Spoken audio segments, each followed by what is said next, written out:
Top 25 Family Guy characters.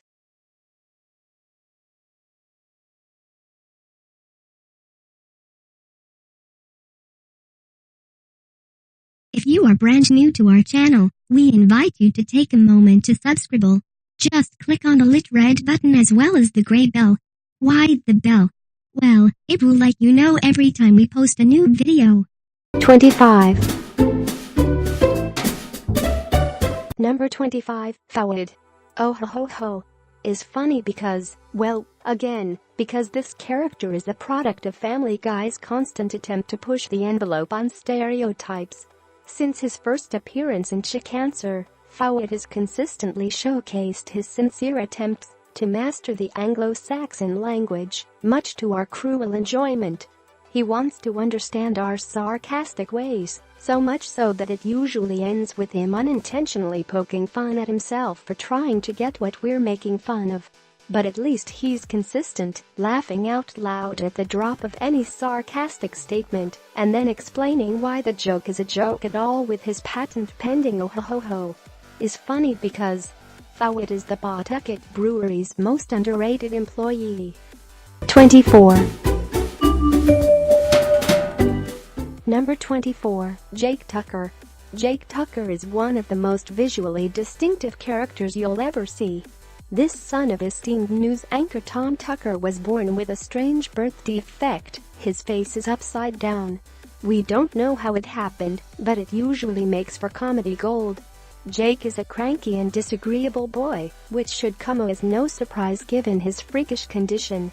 He can't even wipe himself after going to the bathroom because, naturally, he has no bottom. His father tries to put a happy face on this upside-down face, but it rarely helps.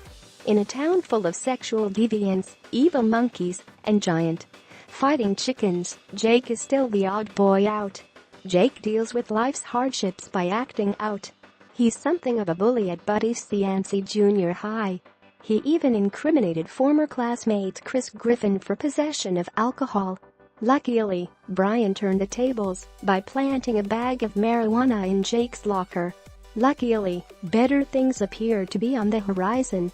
When last we saw Jake in the show's standard, but admittedly questionable continuity, toxic waste in Lake Quahog mutated Jake's body and caused his face to flip over.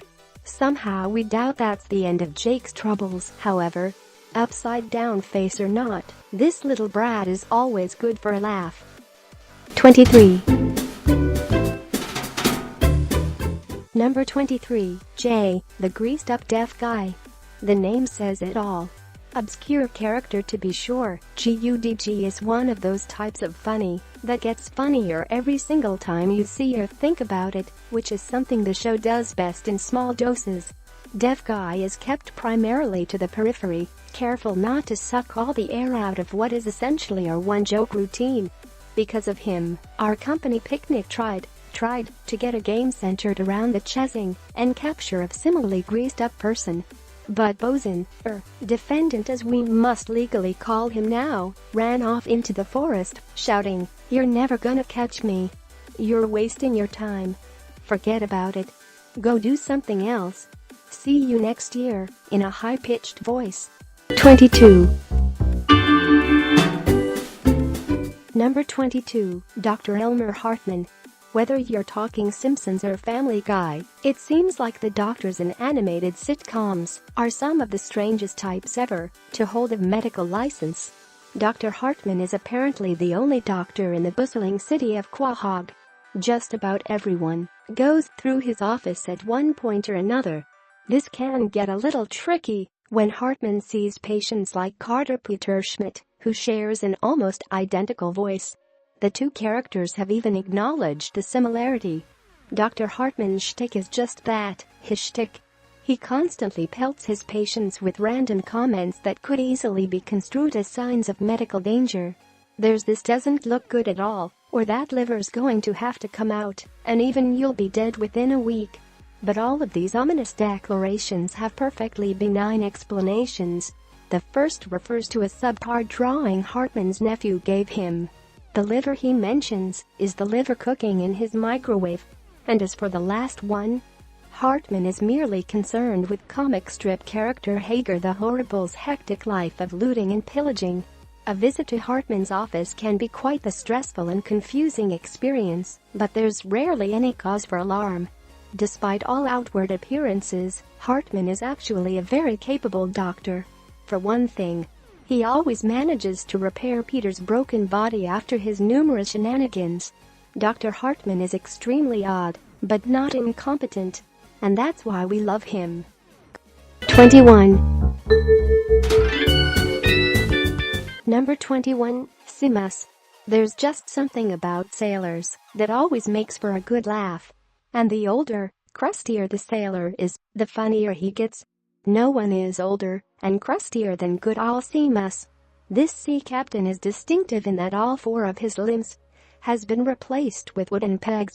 Seamus's explanation for his odd condition is that his father was a tree. Fair enough. Recently, Peter and the gang discovered that even Seamus's torso is made of wood. Aside from his head, every part of Seamus's body is solid wood. This led to the very fair question, how are you alive? Don't ask us. Seamus first appeared to lend a few words of wisdom regarding the legendary fish known as Daggermouth. Even today he's always more than happy to dispense with the helpful advice. He carries a variety of pull-down charts in his arm pegs. If you need a detailed diagram of the male genitalia, a poster of Primus, or a map of Middle-earth, Seamus is your man. His overt attempts at humor are somewhat less pleasing. Never mind the irony of a legless man becoming a stand-up comedian, his topical jokes just aren't very funny. Which, of course, is the real source of his humor. Seamus has a habit of popping up where you would least expect him, and doing things you wouldn't imagine a four-pegged man capable of doing. For instance, he's a surprisingly capable organ player despite his lack of fingers. Seamus remains a favorite of ours, because he's just so strange. And considering the types roaming around Quahog these days, that's really saying something. 20. Number 20, Tricia Takanawa. Token Asian reporters, is there anything they can't do? Well, no, which is apparently one of the perks of being Quahog 5 News' primary reporter in the field. She gets all the juicy assignments, like the 3-part segment that concludes with her betting Quagmire. Or when she covers a hurricane, only to be taken down by said rainstorm's flying car. Being the show's most prominent, which may be a nice way to say only, we're not sure, Asian character, Trisha makes us feel bad about laughing at the stereotype FG mocks, but only for a moment. We defy anyone to call the PC police on us for finding funny in her unabashed love for David Bowie, a love that leads her to speak in fragmented English. I make you fishball soup, fishball, and dry hump Ziggy Stardust's leg. Thank you Trisha, for setting your people back 1,000 years, Tom Tucker tells her.